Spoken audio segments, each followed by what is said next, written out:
السلام علیکم ورحمۃ اللہ وبرکاتہ۔ میرا نام عامر قادری ہے اور آپ دیکھ رہے ہیں ہمارا یوٹیوب چینل۔ سب سے پہلے کریم آقا علیہ الصلوۃ والسلام کی ذات مقدسہ پر درود پاک کا نذرانہ پیش کر لیتے ہیں۔ اللہم صلی وسلم وبارک علی سیدنا و مولانا محمد معدن الجود الکرم وعلی آلہ وصحبہ وبارک وسلم۔ امید ہے کہ آپ خیر و عافیت سے ہوں گے۔ اللہ تبارک و تعالی آپ کو اور ہمیں دونوں جہاں کی بھلائیاں عطا فرمائے۔ عزیزان گرامی، حضرت سیدنا امام حسین رضی اللہ تعالیٰ جو کہ سلطان کربلا بھی ہیں، امام حسین رضی اللہ تعالیٰ نواسہ رسول بھی ہیں، آپ رضی اللہ تعالیٰ امام علی مقام بھی ہیں، اور حضرت سیدنا علی المرتضیٰ شیر خدا اور جگر پارہ رسول سیدہ فاطمہ بنت بطول رضی اللہ تعالیٰ عنہ کے شہزادے ہیں۔ آپ رضی اللہ تعالیٰ عنہ 5 شعبان المعظم کو 4 سن ہجری مدینہ منورہ کے اندر پیدا ہوئے۔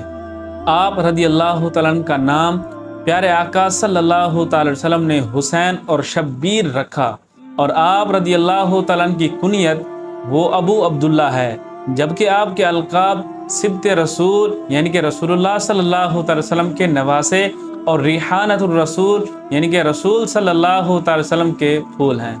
عزیزان گرامی، آپ کی ولادت کے ساتھ ہی آپ کی شہادت کی خبر بھی مشہور ہو گئی کہ حضرت جبرائیل امین علیہ السلام رسول اللہ صلی اللہ علیہ وسلم کی بارگاہ اقدس میں حاضر ہوئے اور عرض کی، یا رسول اللہ صلی اللہ تعالی وسلم، آپ کے اس نواسے کو آپ کی امت شہید کر دے گی۔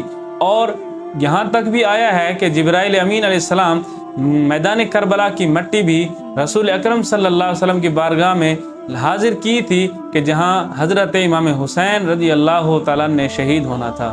عزیزان گرامی، حضرت امام حسین رضی اللہ تعالیٰ کے ساتھ وہی ہوا کہ جو تقدیر کا لکھا تھا وہی غالب آیا کہ امام حسین رضی اللہ تعالیٰ 10 محرم الحرام کو اپنے 72 وفادار رفقا کے سمیت میدان کربلا کے اندر 61 سن ہجری کو شہادت نوش فرمائی، اور آپ رضی اللہ تعالیٰ نے شہادت ایسے نوش فرمائی کہ اپنے نانا کے دین پر پہرا دیتے ہوئے شان و شوکت کے ساتھ یزید پلیت کے خلاف حق کی آواز بلند کرتے ہوئے شان و شوکت کے ساتھ شہادت نوش فرمائی، اور رہتی دنیا تک کے لیے باطل کے خلاف کھڑے ہونے کو، حق کی آواز بلند کرنے کو، دین کے ساتھ چلنے کو، عزت کے ساتھ جینے کو اور عزت کے ساتھ ہی مرنے کو، اور صبر اور رضا اور استقامت کا سبق دے گئے۔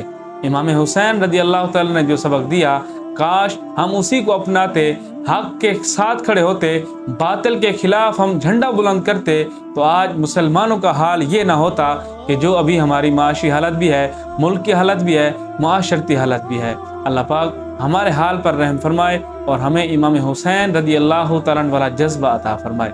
عزیزان گرامی، اپنے دنیاوی کاموں کے ساتھ ساتھ اپنی نمازوں کو فوقیت دیا کریں، ان کو ان کے اوقات میں ادا کیا کریں۔ اللہ پاک عمل کی توفیق عطا فرمائے۔ السلام علیکم ورحمۃ اللہ وبرکاتہ۔